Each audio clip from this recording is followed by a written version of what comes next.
با اقدام بخش کار با جوانان و ورزش ناحیه میر سعید علی حمدانی روز 19 دکبر فیلم مستند کارگردان معروف تاجیک ناصر سعیدов مردی را با اشتراک تماشابینان زیاد نمایش داده شد.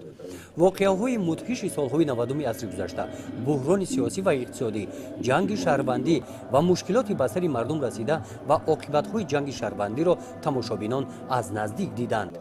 در فیلم خدمت‌های اساسگزار صلح و وحدت ملی، پیشوای ملت، پرزیدنت جمهوری تاجیکستان محترم امامعلی رحمان در راه از پراکندگی نجات دادن تاجیکستان، آوردن گریزه‌ها به وطن، برقرار نمودن اقتصادیات، تأمین عدالت و حفظ حقوق‌های شهروندان نشان داده شدند. هنگامی که ما جوانان این فیلم را تماشا کردیم و قدر استقلالیت امروزه خود به چند رسیدیم و فهمیدیم که استقلالیت امروزه تاجیکستان بهوده به دست نیامده است و با مشقت‌های زیادی اساسگزار صلح و وحدت ملی پیشوای ملت محترم امامعلی رحمان و استقلالیت امروزه ما عمل کرده ایستاده است. یعنی استقلالیت ما جوانان زاده استقلالیت شکرگزار از آن هستیم که در این فضای صلح و دوستی زندگانی میکنیم و کوشش میکنیم که سهم خود را در آبادانی کشور عزیزمان بگذاریم و به هر گونه گروه‌های افراطگرایی همراه نشویم.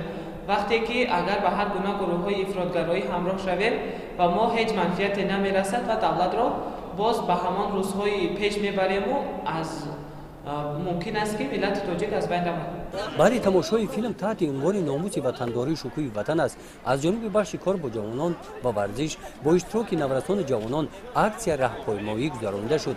جوانان در دست شیار و آویزه‌ها با صداهای وطن دوستانه از کوچه‌های شهر گذشتند.